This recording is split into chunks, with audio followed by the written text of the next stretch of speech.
This is Carl Piazza. You know, there's a saying that the best compromise is one that neither party likes. I've often addressed clients and indicated that the more issues you can resolve between yourselves, the less you rely on a stranger sitting on a bench who doesn't know you, doesn't know your children, doesn't know their specific desires, and yet you're asking the stranger to make decisions that are going to last several years, sometimes as many as 12, 15 years. And these are decisions that affect your child. Why you would ask a stranger to do that? Obviously we know there's a lot of emotion involved. There's pride, there's a range of emotion involved. Sometimes it's about controlling. I think any tool that you can give to the bench that might help come to a reasonable decision, the right decision. Of course, we only know if it's right if I vote for you and I don't vote for you. But that's not the reality of the situation.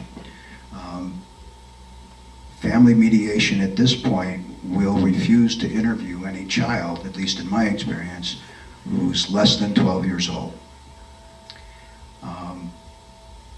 Michelle mentioned whether or not it would be a good idea sending someone who has an absolute attitude that says this isn't going to help. I'm not certain that I agree with that. Even if an individual has that attitude, and of course it's not going to be enunciated to the court initially, but as a judge, and if I get a report back, that may be a telling factor in parts of my determination on what is in the best interest of this child or these children. It's not an easy process by any means from start to finish, and it's certainly not easy on the children who often feel responsible for what's going on with the parents. Children, in my experience, often know that there is a problem between the parents before they recognize it or are willing to admit it. Great pressure is brought upon children. They are the pawns, they're placed in the middle. Personally, it creates some anger, some animosity in me. Children, especially of tender ages, should not be placed in that position. They should not be asked to make a choice between loving mom and loving dad. That's just, you know, maybe it's the old school in me, that's not right. The children need both parents as they grow up. They need, whether they're boys or girls, they need the influence of both parents. Again, trying to deal with these situations, I want as many tools as I can. And if you're going to allow me to make the decision, I prefer having these tools so I can get, well, nobody's ever always right, but hopefully it'll always be right. My decisions will always be right for the children. I believe my colleagues had a lot of good ideas. The counseling issue is one, though, that is a matter of somewhat practicality, and that is, in these days, and I have the great honor of serving for Judge Elliott in the drug court, and I have served in the drug court for veterans that is a priority court that happens every noon on the day of the week that it's heard. And it gives proper priority to veterans in that regard. But getting back to counseling, you often find that there is no money to pay for this. And in fact, it really depends a lot on how you send parties out, if you do. I'm not much of a fan of court involvement in mandatory counseling that's part of the decision in the case because it costs too much. You have to pay the going rate for those people, and an evaluation by a specialist can cost as much as $7,000. And so when we send people out for extensive psychological counseling, they come back in 3 months almost invariably and say, we didn't have the money, we didn't get started. But sending them out for counseling that is available under their health care, the 12 free visits with a counselor, and making it child-based, I think, is part of the greater solution. And that is, I send the child to a counselor that is the child's counselor, will not testify in court, will not do any of that. However, the counselor has full authority to bring the parents into that discussion so the parents can finally hear their children.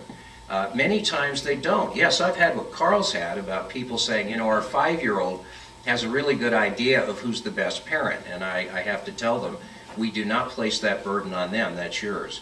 So realistic and processing of the cases is really important.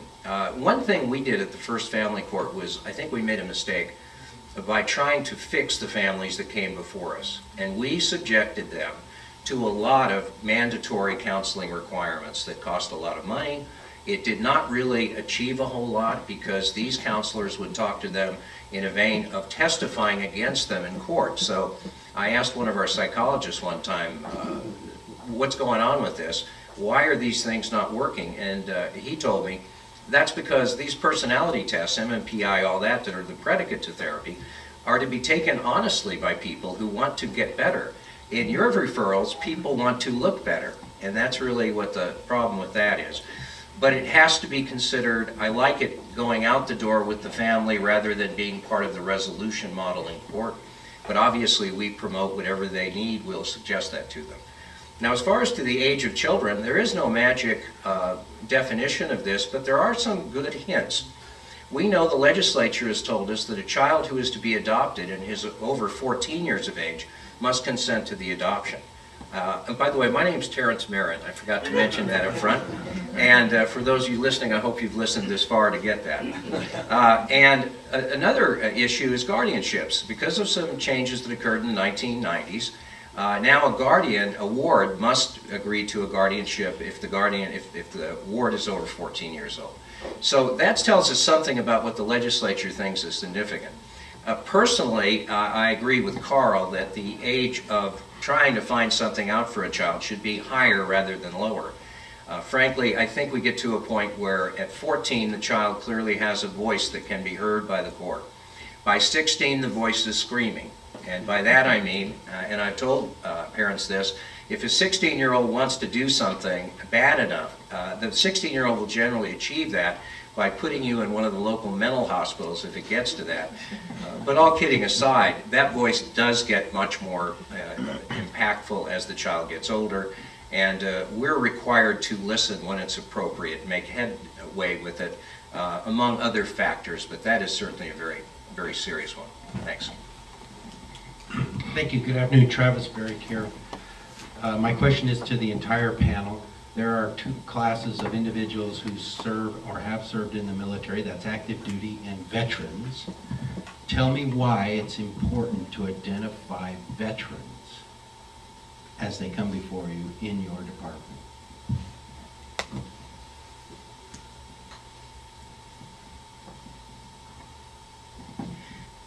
This is Shell Mercer.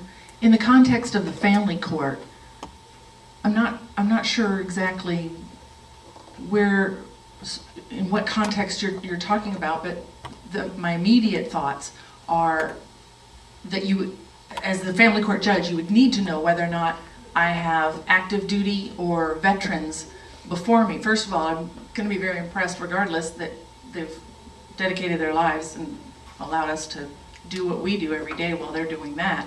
But if I'm dividing assets, it's absolutely significant because it's going to depend on what benefits they have. If we're talking about determining the custody, visitation schedule, those things are going to be relevant. I'm going to need to know their schedules. I'm going to need to know whether or not they're going to be deployed, or whether or not they're going to be here for a while and leave for a while. You know, when do they get their next orders, if they're active duty, and it's going to make a significant difference at the threshold level for those reasons, and I'm not sure that I've sufficiently answered your question. Okay, well, I'll stop there. I see I get more as we go on that way. I'm feeling a little bit on the losing end here.